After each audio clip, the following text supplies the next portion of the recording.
ओम शांति।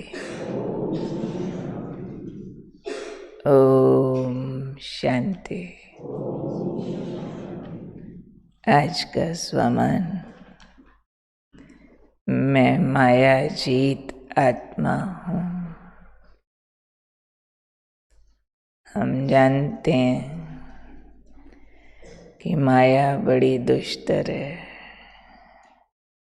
इसके साथ पूरा संगम युग हमारा युद्ध चलता है। यही महाभारत है। यही पूरी कहानी है हमारी हार और जीत की। माया जीते, जगत जीत बन जाते हैं। आज प्यारे बाबा माया को जीतने की महसूसता शक्ति बढ़ाने का इशारा दे रहे हैं। उसके लिए बाबा ने आज समझाया है कि ये माया देह भान, देह के पुराने संस्कार इस रूप में भी आती है। मोटा मोटा जो होता है ना, काम, क्रोध, लोभ, मोह, अहंकार, समझ जाते हैं बाबा के बच्चे। ज्ञान इतना स्पष्ट है। लेकिन जो देह के पुराने संस्कार है, देह के, वो आज बाबा ने कहा बहुत कड़े हैं और बार बार विघ्न रूप बनते हैं। बच्चे इसको मिटाने का जोर भी लगाते हैं तो पुराने संस्कार रूपी सांप खत्म भी हो जाता है। जोर लगाते हैं तो खत्म भी हो जाता है, परंतु लकीर रह जाती है। जैसे सांप कहीं से गुजर जाए, सांप तो चला गया, उसका निशान रह जाता है। तो कभी कभी ऐसा बोलते थे लौकिक लैंग्वेज में कि सांप तो निकल गया, लकीर पीटते रहे। वो दूसरा अर्थ होता है। लेकिन यहाँ जो बाबा कह रहे हैं लकीर रह जाती है, यानी पुराने स्वभाव संस्कार का कोई छिपा हुआ रूप जो उस समय प्रकट नहीं हो रहा, वो रह जाता है। लग रहा होता है कि मेरा क्रोध पूरा चला गया है, मेरे अंदर लोभ, मोह, ये फलानी बात है ही नहीं। पर जिसको बाबा ने कहा लकीर रह जाती है, माना कुछ बात अंदर दबी छिपी हुई, घुटी हुई रह जाती है, जो समय आने पर, जैसे चिंगारी राख में दब जाए और फिर उसको फरोलो, हवा लग जाए तो चिंगारी भी पूरी आग बन जाती है, दबी होती है राख के अंदर। ऐसे ही बाबा ने कहा कोई पुराने संस्कार की जो लकीर रह जाती है, वो समय आने पर बहुत बड़ा धोखा देती है। समय यानी कोई घटना घट गई, कोई मौका आ गया, कोई हालात परिस्थिति ऐसी आ गई, कोई धन का बहुत बड़ा घाटा हो गया, शरीर को बीमारी आ गई, संबंधी का कुछ ऊंच नीच हो गया, तब पता चलता है मोह कितना बाकी है, लोभ कितना बाकी है, देह अभिमान कितना बाकी है, तब मालूम पड़ता है ना। तब बाबा ने कहा ये जो लकीर बच जाती है, ये समय आने पर बहुत धोखा देती है और बच्चे वशीभूत हो जाते हैं। और वशीभूत कैसा वाला होते हैं, जो महसूसता शक्ति नष्ट हो जाती है। और कैसे वाली महसूसता शक्ति नष्ट होती है, जो रॉन्ग को भी रॉन्ग नहीं समझते हैं, रॉन्ग को भी राइट समझ लेवे, ऐसी महसूसता शक्ति नष्ट हो जाती है। ये वाली जो फीलिंग है, हम सब क्योंकि ज्ञानी हो गए तो दूसरे में पता चलता है कि फलाने की ये बात है तो बिल्कुल गलत, श्रीमत के भी अगेंस्ट है, वैसे भी गलत है, पर उसको अगर बोलो ना कि ये गलत है तो उनको महसूस नहीं होता। वो लंबा चौड़ा सिद्ध करते हैं कि इस हिसाब से मैं ठीक हूँ। अब ये वाली बातें हमें दूसरे में जज हो रही होती हैं, पर जब अपने से प्रकट होती है, लगभग ज़्यादातर को, सबको नहीं, महसूस नहीं होता है कि ये कोई मेरा पुराना विकारों के वश वाला संस्कार काम कर रहा है। वो उसको कई बार अपना गुण, अपनी विशेषता, अपना सेवा भाव ऐसा मानने लगते हैं। तो ये बाबा ने कहा माया का सबसे सूक्ष्म और सबसे विकराल रूप है। कौन सा? महसूसता शक्ति नष्ट हो जाना, रॉन्ग को रॉन्ग न समझ पाना, ऐसा जो वशीभूत हो जाते हैं। तो इसलिए बाबा ने आज हमें इशारा दिया कि बच्चे समय रहते पहले एडवांस में ही चेक करो, महसूसता शक्ति के द्वारा जो भी छिपे हुए स्वभाव संस्कार हैं उनसे न्यारे बन जाओ अभी से, जब वो प्रकट हों और इतना हमारी बुद्धि को खा जाए जो हमें रॉन्ग ही न लगे। ये तो बिल्कुल जैसे मरा हुआ सांप जिंदा हो गया और हमें काट गया, उसका जहर चढ़ गया और हमें पता ही नहीं चल रहा है कि ये सांप है और ये जहर है।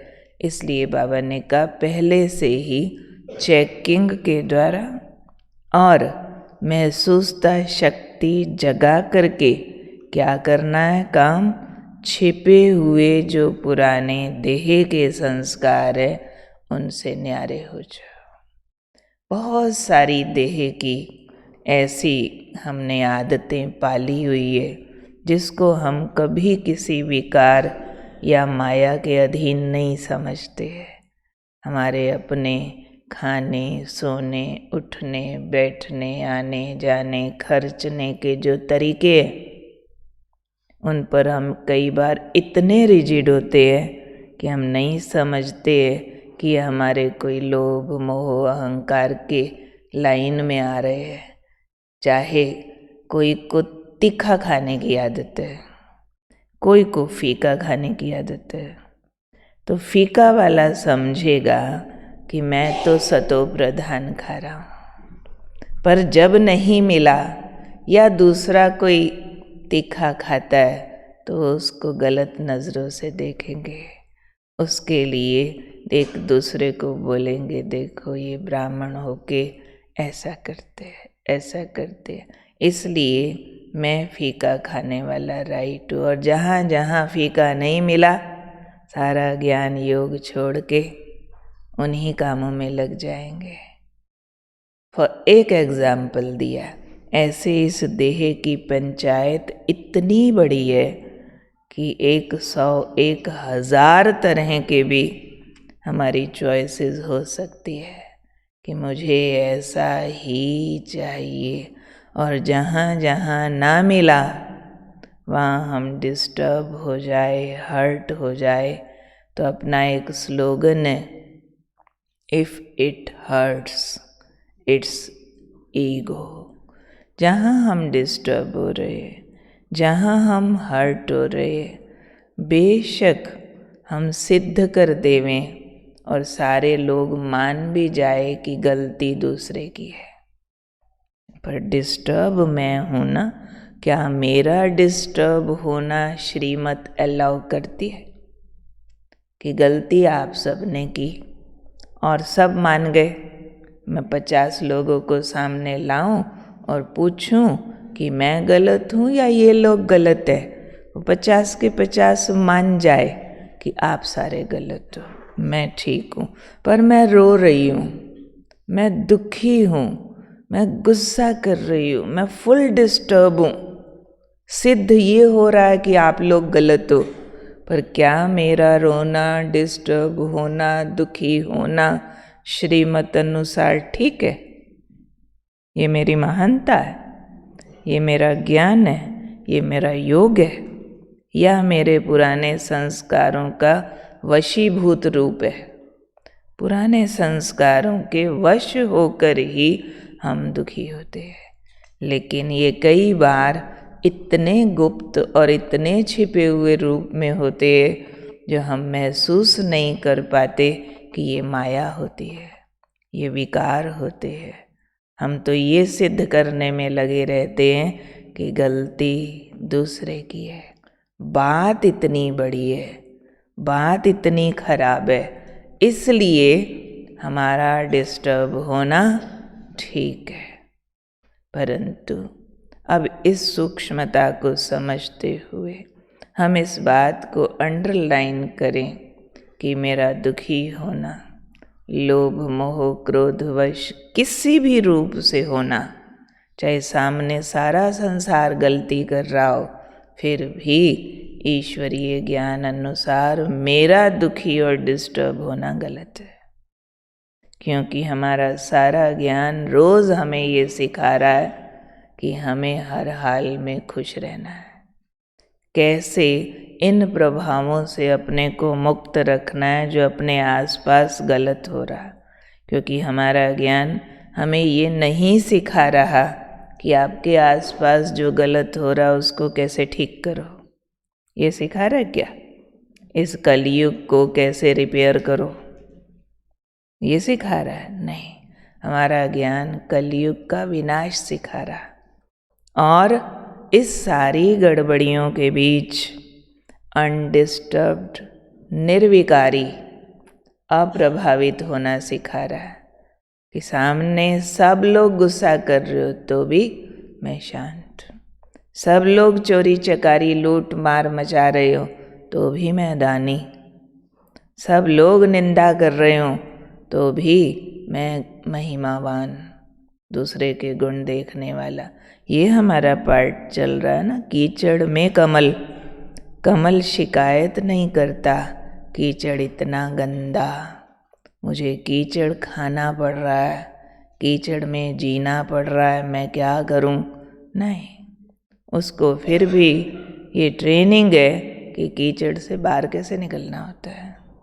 तो हम सबको भी बाबा यही ट्रेनिंग दे रहे हैं कि विकारी दुनिया में रहते, पुराने तत्वों के बने हुए शरीरों में रहते, तुम्हें वैरागी, त्यागी, संतुष्ट, खुश, अनडिस्टर्ब रहना।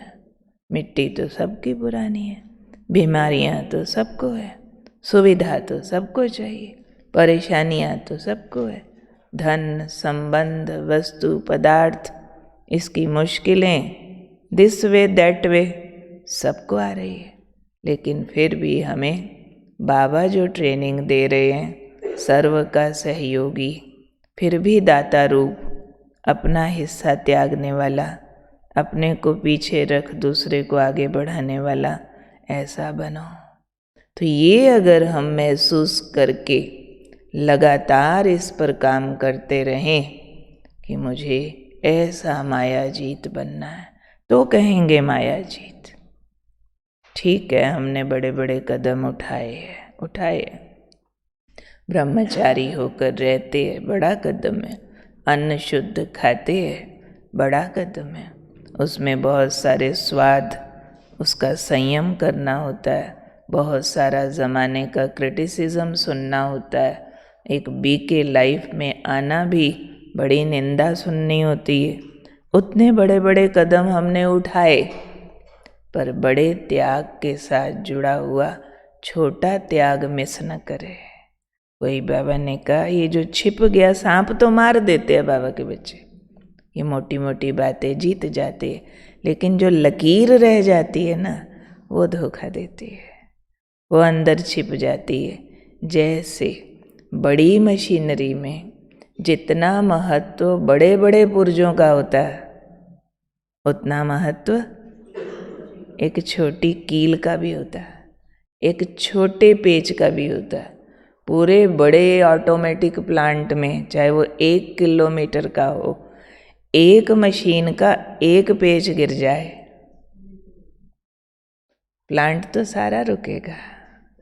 बात तो बहुत छोटी थी भाई, एक पेच, इतना बड़ा प्लांट, 1 किलोमीटर, सब ठीक है, एक ही तो पेच गिरा है। ऐसे ही हम कहें मेरी एक ही तो इच्छा बची है, बस एक ही तो बची है, बस एक ही तो आदत है, पर वो एक सारे को खराब कर सकती है। इसलिए बाबा ने कहा एक एक छोटा छोटा ज़रा ज़रा अपने को वो भी अलाउ नहीं करो। हम देवता बनने वाले हैं तो सब कुछ कंप्लीट करते जाओ। सांप मारो तो लकीर भी मिटा दो, वो भी ना बचाओ, यानी विकार का बड़ा रूप जीत लिया। छोटे भी अपने को माफ़ नहीं करो कि अब हम बाहर का खाना नहीं खाते, अब हम प्याज लहसुन नहीं खाते, पर कोई एक चीज़ है, ये तो दीदी ये तो हम खा लेते हैं, बस एक भी तो अमृत के भरे घड़े में जहर की बूंद है ना। वो एक फिर कब अनेक कर दे पता नहीं चलेगा, एक से फिर चेन चलती है। तो इसलिए ये जो बस एक, बस ज़रा सा, बस उसको अब कैंसल करना है, क्योंकि माया जीत बनना है। माया के आने के लिए एक सुराख भी काफ़ी होता है। सांप मरने के बाद उसकी बची हुई लकीर भी पूरे सांप को जिंदा कर सकती है। इसलिए आज बाबा ने शब्द यूज़ किया, बच्चे महसूसता शक्ति को बढ़ाओ। महसूसता शक्ति से चेकिंग करो कि कौन सा इस देह से संबंधित पुराना संस्कार बचा हुआ है, हमने अलाउ किया हुआ। ऐसा ही सोना, ऐसा ही खाना, ऐसा ही पहनना, ऐसा ही चलना, ऐसा ही बोल, नहीं, ऐसा ही नहीं जैसा बाबा कहे। हर एक चीज़ को श्रीमत के सांचे में फिट करो।